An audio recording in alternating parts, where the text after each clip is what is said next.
Hello viewers, আসসালামু আলাইকুম। Computer basic Bangla পেজের পক্ষ থেকে সবাইকে স্বাগতম। সো ভিউয়ার্স, আজকে আমি আপনাদের মাইক্রোসফট অফিস ওয়ার্ড যে প্রোগ্রামটি রয়েছে, এই প্রোগ্রাম থেকে হোম মেনুর মধ্যে যে টুলসগুলো রয়েছে এখান থেকে কাজগুলো দেখাতে থাকবো। তো ফার্স্টে আমি আপনাদের যে কাজটি দেখাবো সেটি হচ্ছে কাট। কাট অপশনের কাজ হচ্ছে আমরা যদি একটি ওয়ার্ড বা একটি সেন্টেন্সকে স্থান পরিবর্তন করতে চাই সেক্ষেত্রে আমরা এই কাট অপশনটি ইউজ করতে পারি। এর জন্য আমাদের যে লেখাটিকে আমরা কাট করতে চাচ্ছি সেই লেখাটিকে ফার্স্টে এরকম মার্ক করে নিতে হবে।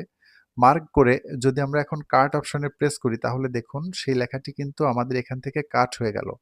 এখন আমাদের এই কাট করা যে সেন্টেন্সটি সেটি আমরা যেখানে পেস্ট করতে চাই সেখানে আমাদের মাউস পয়েন্টটি নিয়ে যদি আমরা এখান থেকে পেস্ট অপশনে একটি প্রেস করি তাহলে কিন্তু আমাদের সেই লেখাটি এখানে পেস্ট হয়ে যাবে। এটি হচ্ছে কাট অপশনের কাজ। আমরা কাট অপশনটি শর্টকাট ইউজ করার জন্য কিবোর্ড থেকে যদি কন্ট্রোল ধরে এক্স এ প্রেস করি তাহলে লেখাটি আমাদের কাট হয়ে যাবে এবং পেস্ট করার জন্য কিবোর্ড থেকে কন্ট্রোল প্লাস ভিতে যদি আমরা প্রেস করি তাহলে কিন্তু আমাদের লেখাটি পেস্ট হয়ে যাবে। দ্বিতীয় যে অপশনটি রয়েছে সেটি হচ্ছে কপি। আমাদের সামনে যে লেখাগুলো রয়েছে এই লেখাগুলোকে যদি আমরা কপি করতে চাই এর জন্য ফার্স্টে লেখাগুলোকে মার্ক করে নিতে হবে। মার্ক করে যদি আমরা এখন কপি অপশনে একটি প্রেস করি তাহলে আমাদের লেখাটি কপি হয়ে যাবে এবং আমরা নতুন একটি লাইন এখানে ক্রিয়েট করলাম।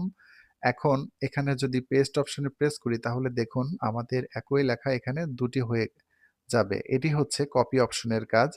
আমরা যদি কপিটিকে শর্টকাট করতে চাই সেক্ষেত্রে লেখাটিকে মার্ক করে কিবোর্ড থেকে যদি কন্ট্রোল সি তে প্রেস করি তাহলে কিন্তু আমাদের লেখাটি কপি হবে এবং লেখাটিকে পেস্ট করার জন্য কন্ট্রোলে ধরে যদি ভি তে প্রেস করি তাহলে কিন্তু আমাদের লেখাটি পেস্ট হয়ে যাবে।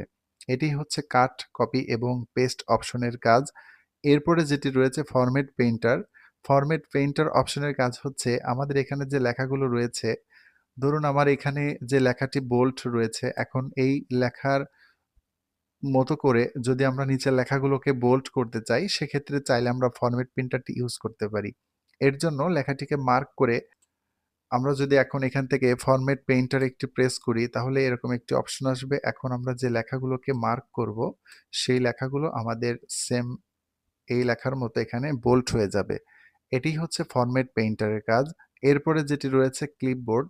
ক্লিপবোর্ড অপশনে প্রেস করলে আমাদের সামনে এরকম একটি অপশন আসবে। এখান থেকে আমরা যে লেখাগুলোকে কাট বা কপি করব, সেই লেখাগুলো আমাদের এই ক্লিপবোর্ডে জমা থাকে। এখান থেকে চাইলে আমরা সেই লেখাগুলোকে পেস্ট করতে পারি। ধরুন আমি এই লেখাটিকে মার্ক করে এখন যদি কপি করি তাহলে দেখুন ক্লিপবোর্ডে এসে আমাদের এটি এখানে জমা থাকবে। এখন এই লেখাটিকে আমি যেখানে পেস্ট করতে চাই সেখানে প্রেস করে যদি এই লেখার উপর একটি প্রেস করি তাহলে দেখুন সেই লেখাটি আমাদের এখানে পেস্ট হয়ে যাবে। এভাবে চাইলে ক্লিপবোর্ডের মধ্যে একের অধিক লেখাকে কপি করে আমরা সেগুলোকে একসাথে এরকম পেস্ট করার কাজে এই ক্লিপবোর্ড অপশনটি ইউজ করতে পারি। এখানে এর মধ্যে যদি আমাদের একের অধিক এরকম সেন্টেন্স থাকে বা এরকম শব্দ থাকে সেগুলোকে একসাথে পেস্ট করার জন্য মূলত পেস্ট অল এই অপশনটি আমরা ইউজ করি এবং ক্লিয়ার অল অপশনে প্রেস করলে আমাদের এই ক্লিপবোর্ডের মধ্যে যেগুলো কপি অবস্থায় থাকবে সেগুলো এখান থেকে রিমুভ হয়ে যাবে। এটি হচ্ছে ক্লিপবোর্ড অপশনের কাজ। এরপরে যে অপশনটি রয়েছে সেটি হচ্ছে বোল্ড। আমরা যদি কোনো একটি লেখাকে মোটা করতে চাই সেক্ষেত্রে সেই লেখাটিকে মার্ক করে যদি বি তে প্রেস করি তাহলে কিন্তু আমাদের লেখাটি বোল্ড হবে এবং পুনরায় বি তে প্রেস করলে লেখাটি আগের অবস্থায় চলে আসবে। লেখাটি মোটা করার শর্টকাট হচ্ছে কন্ট্রোল বি। আমরা যদি কন্ট্রোলে ধরে বি তে প্রেস করি তাহলে লেখাটি আমাদের মোটা বা বোল্ড হবে। এরপরে যেটি রয়েছে সেটি হচ্ছে আইতে ইটালিক। আমরা লেখাটিকে বাঁকা করার জন্য আইতে প্রেস করলে আমাদের লেখাটি এরকম বাঁকা হয়ে যাবে এবং আমরা যদি পুনরায় আইতে প্রেস করি লেখাটি আমাদের আগের অবস্থায় চলে আসবে। লেখাটি বাঁকা করার শর্টকাট হচ্ছে কন্ট্রোল আই।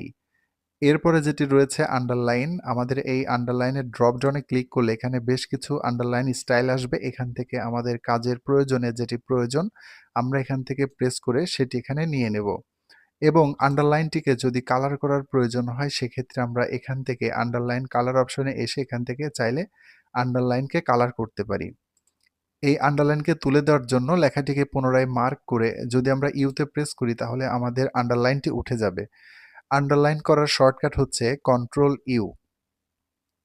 এরপরে যেটি রয়েছে আমাদের এই এটির কাজ হচ্ছে আমাদের এই লেখার মধ্যে যদি কোনো একটি ওয়ার্ড ভুল হয় সেক্ষেত্রে আমরা চাইলে সেই ওয়ার্ডটিকে কেটে দেওয়ার জন্য এই অপশনটি ইউজ করতে পারি। এখানে এবিসি এই অপশনে প্রেস করলে আমাদের সেই ওয়ার্ডটি এখানে মাঝখান দিয়ে একটি দাগ চলে আসবে এবং আমরা এটি দেখলে বুঝতে পারবো যে এই ওয়ার্ডটি আমাদের এখানে কেটে দেওয়া হয়েছে। এবং এই ওয়ার্ডটিকে পুনরায় আগের অবস্থায় নিয়ে আসার জন্য মার্ক করে যদি আমরা পুনরায় এই অপশনে একটি প্রেস করি তাহলে এই দাগ দাগটি উঠে যাবে। এরপরে এখানে দেখাচ্ছে x এর নিচে 2 এবং x এর উপরে 2। এটি করার জন্য আমরা যেটিকে উপরে বা নিচে নিতে চাই সেই লেখাটিকে মার্ক করতে হবে ফার্স্টে। সেই লেখাটিকে মার্ক করে ধরুন আমি এখানে H2 লিখলাম। এখন এই 2 টিকে যদি আমরা উপরে নিতে চাই এর জন্য 2 টাকে মার্ক করতে হবে। মার্ক করে যদি আমরা x এর উপরে এই 2 এটিতে প্রেস করি তাহলে উপরে চলে যাবে এবং যদি এখান থেকে আমরা নিচে প্রেস করি তাহলে x এর নিচে 2 টি চলে আসবে। এটি হচ্ছে x এর নিচে 2 এবং x এর উপরে 2 সুপারস্ক্রিপ্ট এবং সাবস্ক্রিপ্ট। এরপরে যে অপশনটি রয়েছে এটি হচ্ছে আমাদের যে টেক্সট গুলো রয়েছে এই লেখাগুলোকে স্টাইল করার জন্য আমরা ওই অপশন বা সেই অপশনটি ইউজ করতে পারি। এরপরে যে অপশনটি রয়েছে সেটি হচ্ছে টেক্সট ইফেক্টস। এটির কাজ হচ্ছে আমাদের সামনে যে লেখাগুলো রয়েছে এই লেখাগুলোকে আমরা স্টাইল করার জন্য এই অপশনটি ইউজ করতে পারি। এই ড্রপ ডাউনে ক্লিক করলে বেশ কিছু স্টাইল আসবে। এখান থেকে যে স্টাইলে প্রেস করব লেখাটি আমাদের সেই স্টাইলে এখান থেকে ক্রিয়েট হয়ে যাবে। এখানে বিভিন্ন ধরনের স্টাইল রয়েছে। এখান থেকে কাজের প্রয়োজন আমাদের যেটি প্রয়োজন বা যেটি ভালো লাগবে এখান থেকে আমরা সেটি ইউজ করব। এটি হচ্ছে টেক্সট স্টাইল। এরপরে যেটি রয়েছে টেক্সট হাইলাইট কালার। আমাদের যে লেখাটা থাকবে সেই লেখার ব্যাকগ্রাউন্ডটাকে কালার করার জন্য মূলত আমরা এই টেক্সট হাইলাইট কালার অপশনটি ইউজ করি। এরপরে যেটি রয়েছে ফন্ট কালার। লেখাগুলোকে কালার করার জন্য আমরা এই ফন্ট কালারটি ইউজ করি। এখান থেকে যে কালারে আমরা প্রেস করব আমাদের লেখাটি সেই কালারই এখান থেকে ক্রিয়েট হয়ে যাবে। এরপরে এখানে যেটি রয়েছে ফন্ট স্টাইল। আমাদের এই লেখাগুলোকে স্টাইল করার জন্য আমরা এই ফন্টের ড্রপ ডাউনে ক্লিক করে এখান থেকে যে লেখার স্টাইলে আমরা প্রেস করব আমাদের লেখাটি সেই স্টাইলে এখান থেকে হবে এবং লেখাটিকে আগের অবস্থায় নিয়ে আসার জন্য আমরা যদি 2 নম্বর যে অপশন ক্যালিবেরি এই অপশনে প্রেস করলে আমাদের লেখাটি আগের অবস্থায় চলে আসবে। এরপরে যেটি রয়েছে ফন্ট সাইজ। আমরা যদি লেখার সাইজটিকে বড় বা ছোট করতে চাই সেক্ষেত্রে এই ফন্টের ড্রপ ডাউনে ক্লিক করে এখান থেকে বড় বা ছোট করতে পারি। আমাদের এখানে ফন্ট সাইজটি রয়েছে ৭২। এর চাইতে বেশি বড় করার জন্য আমরা এখানে লিখলে আমাদের লেখা ৮০ লিখলাম। লিখে এখন যদি পেজের মধ্যে প্রেস করি তাহলে কিন্তু আমাদের লেখার সাইজটি এখানে ৮০ হয়ে যাবে। এরপরে যেটি রয়েছে grow font increase font increase করলে লেখাটি বড় হবে এবং এখান থেকে যদি আমরা ডিক্রিজ ফন্ট অপশনে প্রেস করি তাহলে লেখাটি এখান থেকে ছোট হতে থাকবে। এরপরে যেটি রয়েছে কেস। আমাদের এখানে বিভিন্ন ধরনের কেস রয়েছে। এখান থেকে লোয়ার কেস করলে সব লেখা ছোট হাতের হবে। এখান থেকে আপার কেস করলে সব লেখা বড় হাতের হবে। এখান থেকে যদি ক্যাপিটালাইজ ইস ওয়ার্ড করি সব লেখা প্রতিটি ওয়ার্ডের প্রথম অক্ষর বড় হাতের হবে এবং টুগল কেস করলে প্রতিটি ওয়ার্ডের প্রথম অক্ষর ছোট হাতের হবে এবং প্রতিটি ওয়ার্ড এবং বাদবাকি লেখাগুলো বড় হাতের হবে। সেন্টেন্স কেসে প্রেস করলাম আমাদের লেখাটি নরমাল হলো। এখন এখান থেকে যদি আমরা ক্লিয়ার ফরম্যাটিং এ প্রেস করি তাহলে আমাদের কম্পিউটারটি অন করার সাথে সাথে যে ফন্ট সাইজটি থাকবে সেই সাইজটি এখান থেকে হয়ে যাবে। এটি হচ্ছে ক্লিয়ার ফরম্যাটিং। এই ছিল আজকের ভিডিওর টপিক। আগামী ভিডিওতে আমরা প্যারাগ্রাফ থেকে কাজগুলো দেখার চেষ্টা করব। ধন্যবাদ।